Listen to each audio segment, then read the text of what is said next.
Very good morning to all of you. We are reading lesson 6th the fight. मैंने इसमें आपको इसका part first बता दिया था, जिसमें रांझी और जो अदर बॉय होता है उनके बीच में फ़ाइटिंग स्टार्ट हो जाती है, वो भी किस चीज़ के लिए, एक पूल को लेकर। तो अब इसमें इसका सेकंड पार्ट देखते हैं आगे क्या होता है, उनकी फ़ाइट कंटिन्यू चलती है या वो बीच में रोक देते हैं। तो देखिए इसमें क्या था कि जिस समय रांझी घर पे जाता है अपने, तो उसके फेस लेग्स वगैरह, क्योंकि फ़ाइट बहुत अच्छी से हुई थी, तो उसके फेस वगैरह पे, लेग्स पे, आर्म्स पे, हर जगह क्या थे, निशान थे कट वगैरह के।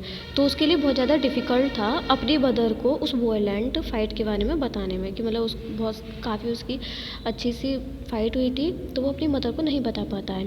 लेकिन उसके मार्क्स को देख के जो मदर होती है उसे इंसिस्ट कर देती है घर पे रुकने के लिए।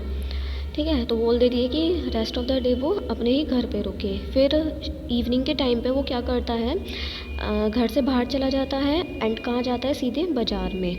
किस लिए जाता है, क्योंकि वहाँ उसे कंफर्ट मिलता है, आराम मिलता है। और आराम भी किस चीज़ में मिलता है, वो क्या करता है, लेमंडा मतलब जो शिकंजी होती है वो लेता है एक जगह बैठ के, और बनाना लीफ पे वो काफ़ी सारे उसे स्वीट जलेबीज़ मिल जाती हैं गरम गरम सी। तो उन चीज़ों को खाने में पीने में उसे काफ़ी कंफर्ट मिलता है, इसीलिए वो वहाँ पे चला जाता है।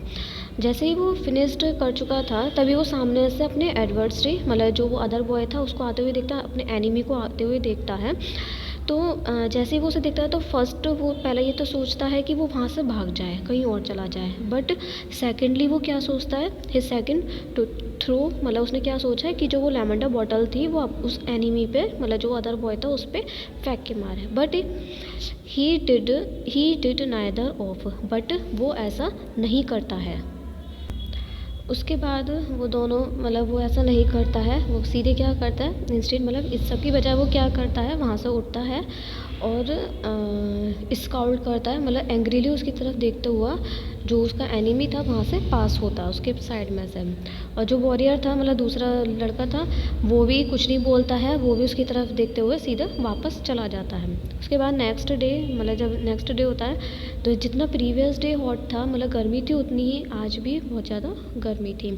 रांझी क्या था, बहुत ज़्यादा वीक था, कमज़ोर, लेज़ी हो गया था एंड वो इच्छुक नहीं था कि वो फ़ाइट करे, क्योंकि लड़ाई की वजह से, जो प्रीवियस लड़ाई हुई थी उसकी वजह से जो उसकी बॉडी थी एकदम कैसी हो गई थी, स्टिफ एंड सो, मतलब बहुत ज़्यादा वीक हो गया था।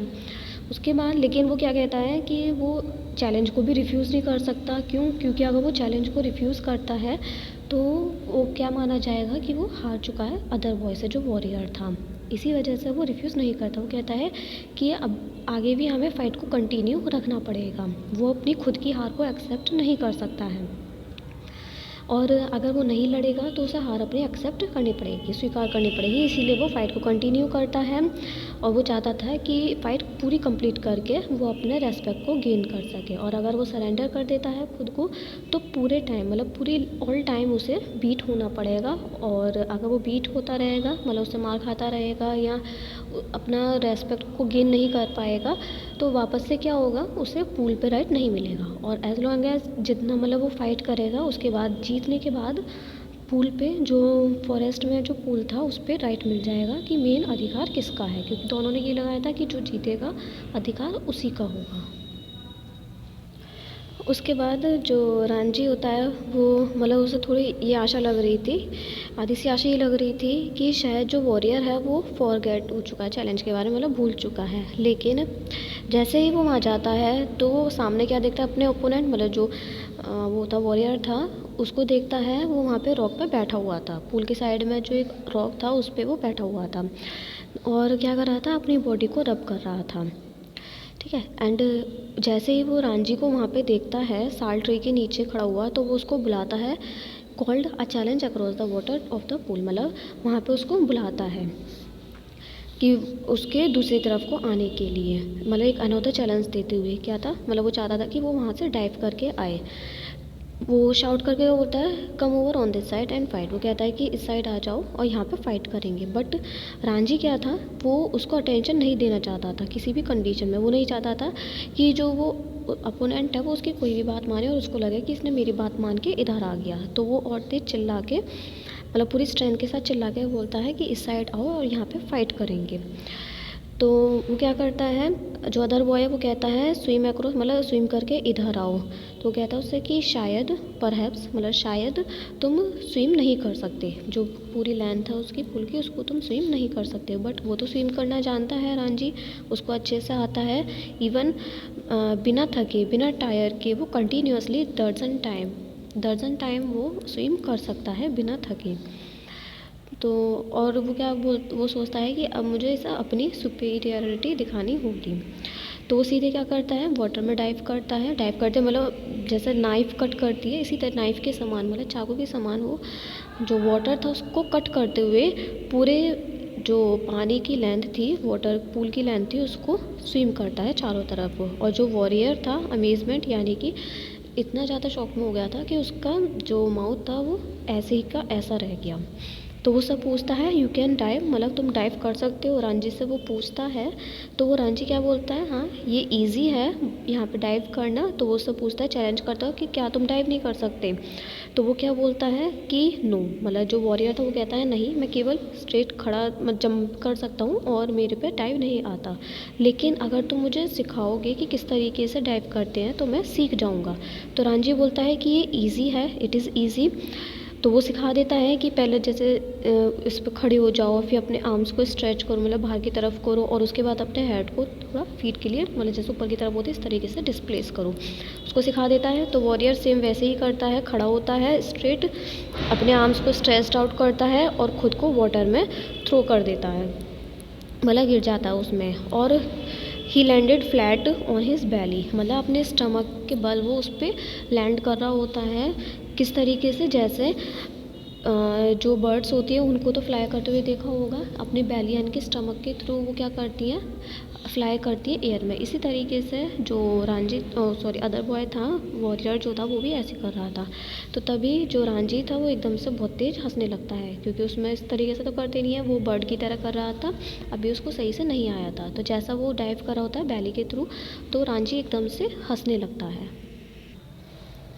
उसके बाद में फिर वो बोलता है are you trying to empty the, मतलब जब वो हंसता है तो वो कहता है कि क्या तुम इस पुल को एम्प्टी करने की कोशिश कर रहे हो, थोड़ा हंसते हुए से कहता है।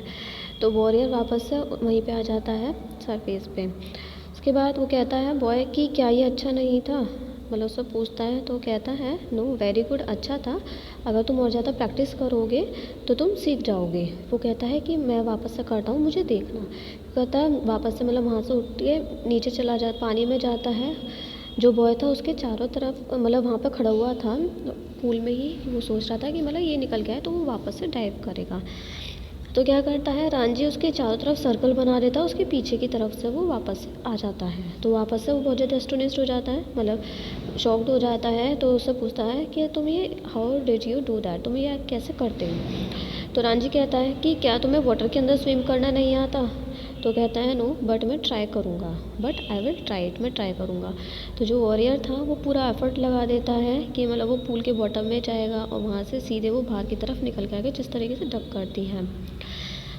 जो रांझी था वो उसे डिस्करेज नहीं करता है, मतलब उसका साहस कम नहीं करता बल्कि उसका साहस बढ़ाता है। इट वॉज़ नॉट बैड, वो कहता है कि ये मतलब ज़्यादा बेकार नहीं था, तुम थोड़ी और प्रैक्टिस करोगे तो सीख जाओगे।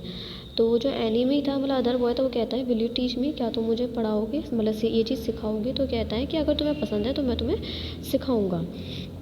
यू मस्ट टीच मी, वो कहता है कि तुम्हें मुझे सिखाना होगा, अगर तुम मुझे नहीं सिखाओगे तो मैं तुम्हें मारूंगा, मतलब वो उसे इस तरीके से कहता है।